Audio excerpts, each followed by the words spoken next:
സങ്കീർത്തനം 29 ഒന്നാമത്തെ വാക്യം. ദൈവപുത്രന്മാരെ യഹോവയ്ക്ക് കൊടുപ്പിൻ. കർത്താവിന് മഹത്വവും ആരാധനയും സ്തുതിയും കൊടുത്തവരാരും നഷ്ടപ്പെട്ടു പോയിട്ടില്ല. അവർക്ക് 110 സങ്കീർത്തനം 3 വാക്യം വായിക്കുന്നത്, ആരാധന കൊടുത്തവരുടെ യുവത്വത്തെ ദൈവം മടക്കി കൊടുത്ത് ആരോഗ്യവും ആയുസ്സും പുഷ്ടിയുമുള്ള ഒരു ആത്മാശരീരം, ക്ഷീണവും ഞരക്കവുമില്ലാത്ത ഒരു ജീവിതത്തെ ദൈവാത്മ നൽകി. അത് ആരാധനയും മഹത്വവും ദൈവത്തെ കൊടുത്തവർക്കുള്ള പ്രത്യേകത.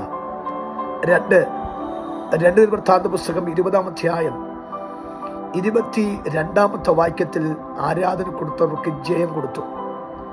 22 വാക്യത്തിന്റെ 25 വാക്യം, അനവധി സമ്പത്ത്, വസ്ത്രം, വിശേഷ വസ്തുക്കൾ തങ്ങൾക്ക് ചുമപ്പാൻ കഴിയുന്നതിനും അപ്പുറം കർത്താവ് ഊയെടുക്കത്തക്കവണ്ണം ഉള്ള അനുഗ്രഹം കർത്താവ് കൊടുത്തു. 20 അധ്യായത്തിന് 31 വാക്യത്തിൽ വാഴുവാനുള്ള ഭാഗ്യം കൊടുത്തു. ഇന്ന് രാവിലെ ആരാധന കൊടുത്താൽ ആയുസ്സിനെ ദൈവം മടക്കി തരും.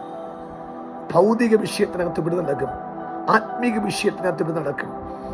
അപ്പോൾ തന്നെ മുമ്പോട്ട് ഗമനത്തിന് വിട സകല വഴികൾ തുറന്നു നൽകും. ഇന്ന് രാവിലെ ഈ ശബ്ദങ്ങൾ ദൈവമക്കൾ കർത്താവിന് കൊടുക്കേണ്ട ആരാധന കർത്താവ് കൊടുത്തു നോക്കൂ. ലഭിക്കേണ്ട അവകാശങ്ങളല്ല, അടുക്കടുക്ക വരും. God bless you all.